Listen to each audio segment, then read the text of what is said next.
जय हिंद साथियों, मैं सरबजीत आप सभी लोगों का आज के वीडियो में स्वागत करता हूं। तो साथियों, आज के वीडियो में हम सभी लोग सीखने वाले हैं कि आयत का क्षेत्रफल कैसे ज्ञात करें और आयत का परिमाप कैसे ज्ञात करें। तो साथियों, आज के वीडियो में हम सभी लोग बिल्कुल बेसिक से सीखेंगे कि आयत क्या होता है, आयत कैसे बनता है और आयत का परिमाप कैसे ज्ञात करते हैं, आयत का क्षेत्रफल कैसे ज्ञात करते हैं। ठीक है साथियों, तो चलिए शुरू करते हैं इस वीडियो को।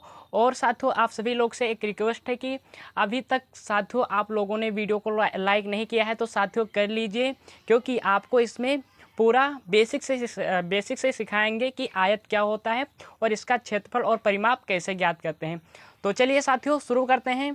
सबसे पहले यहाँ पर देखते हैं कि आयत का क्षेत्रफल और परिमाप ज्ञात कीजिए। आयत का क्षेत्रफल और परिमाप ज्ञात करना है। तो सबसे पहले साथियों देखते हैं कि आयत कैसे बनता है, आयत किस तरह से बनता है। तो आयत सबसे पहले हमें ये देखना होगा कि ऐसा चतुर्भुज, इसकी परिभाषा बता रहा हूँ, ऐसा चतुर्भुज जिसकी चारों भुजाओं क्या, ऐसा चतुर्भुज जिसकी आमने सामने का भुजा बराबर हो। क्या हो? ऐसी भुजा जिसकी आमने सामने का भुजा बराबर हो और सभी कोण 90 डिग्री का बनता हो, उसे हम आयत कहते हैं। ठीक है, तो जैसे यहाँ पर अभी बताते हैं। यहाँ पर मेरे भाई देखिए कि यहाँ पर क्या है, एक आयत बनाया है। ठीक है, अब इसके देखो आमने सामने की भुजाएं क्या हो मेरे भाई, बराबर हो। इधर की भुजाएं, ये दोनों भुजाएं बराबर हो और ये दोनों भुजाएं क्या हो, बराबर हो, उसे आयत कहेंगे। और दूसरा क्या है, इसमें सभी क्या हो, सभी कोण 90 डिग्री का हो। जैसे ये 90 डिग्री का है तो ये भी 90 डिग्री का होना चाहिए, ये भी 90 डिग्री का होना चाहिए और ये भी 90 डिग्री का होना चाहिए। तो मेरे भाई यहाँ पर देखो 90 डिग्री का कोण, सभी कोण क्या बन रहा है, 90 डिग्री का बन रहा है। यहाँ पर देखो एक भुजा 8 सेंटीमीटर है, ये भी भुजा 8 सेंटीमीटर का है, ये भुजा 4 सेंटीमीटर का है, ये भी भुजा 4 सेंटीमीटर का है। यानी मेरे भाई देखो यहाँ की भुजाएं, आमने सामने की भुजाएं बराबर है और इसकी आमने सामने की भुजाएं क्या है, बराबर है। तो हम इसे क्या कहेंगे, ये आयत है या नहीं है? तो ये आयत है। जैसे यहाँ पर और बना देता हूँ, जैसे अभी हमने बना दिया इस तरह से, देखो। ठीक है, ये आयत बना दिया। क्या ये आयत है? हाँ आयत है। इसको मान लेते हैं कि ये 4 सेंटीमीटर है। ठीक है, और इसके सामने का भुजा क्या होगा, ये भी 4 सेंटीमीटर होगा। ठीक है, और इसको ये 2 सेंटीमीटर होगा तो ये भी 2 सेंटीमीटर का होगा।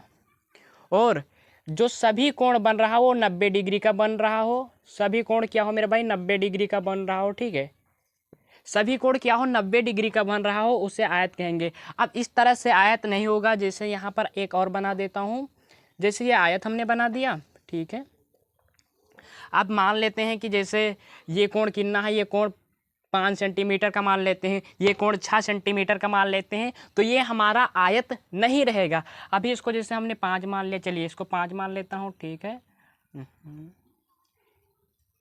इसको 5 मान लिया और इसको 6 मान लिया, तो ये क्या होगा, ये आयत नहीं होगा। क्योंकि जो आयत की हमारी बनती है मेरे भाई, आयत की आमने सामने की भुजाएं क्या होनी चाहिए, बराबर होनी चाहिए, उसे हम आयत कहेंगे। ठीक है, तो आप सभी लोगों को आयत पता चल गया कि आयत कैसे बनता है, आयत की परिभाषा क्या होता है कि ऐसा चतुर्भुज जिसकी आमने सामने की भुजा बराबर हो और सभी कोण 90 डिग्री का बन रहा हो, उसे हम आयत कहते हैं। ठीक मेरे भाई, इतना पता चल गया। अब चलिए आयत का क्षेत्रफल ज्ञात करते हैं और परिमाप ज्ञात करते हैं। तो आयत का क्षेत्रफल क्या होता है, यहाँ पर लिख देता हूँ। आयत का क्षेत्रफल, आयत का क्षेत्रफल होता है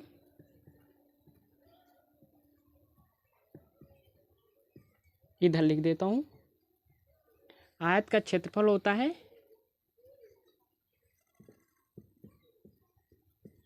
लंबाई गुणे चौड़ाई।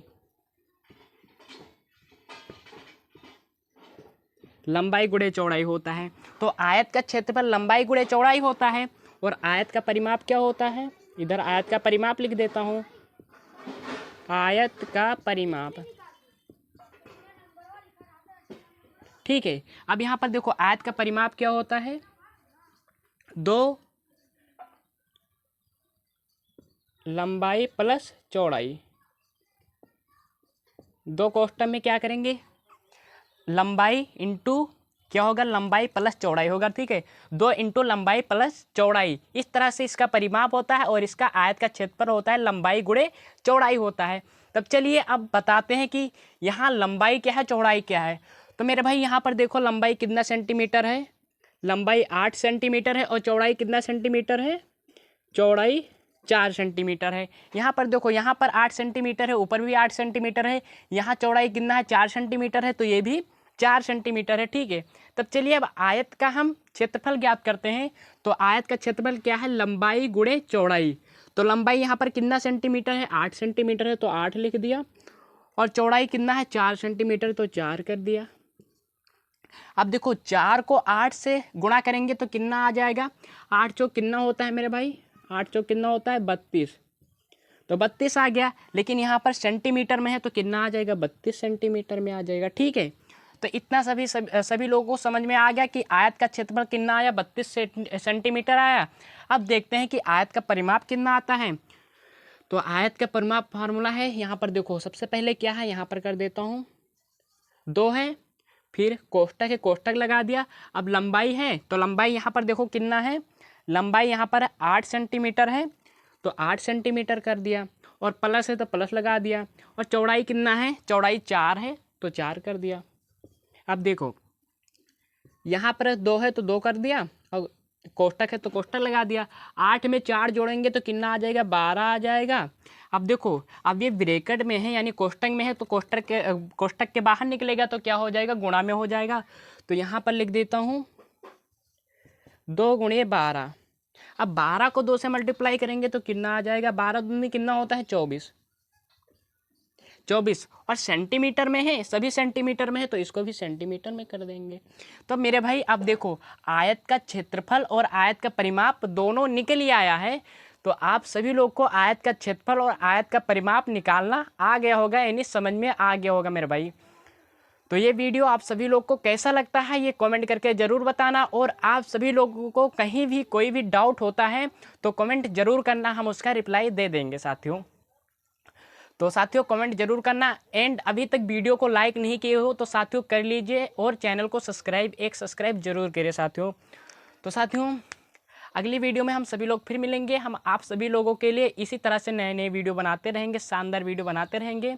तो वीडियो कैसा लगता है ज़रूर बताना साथियों, हम अगली वीडियो में फिर मिलेंगे, जब तक के लिए साथियों जय हिंद।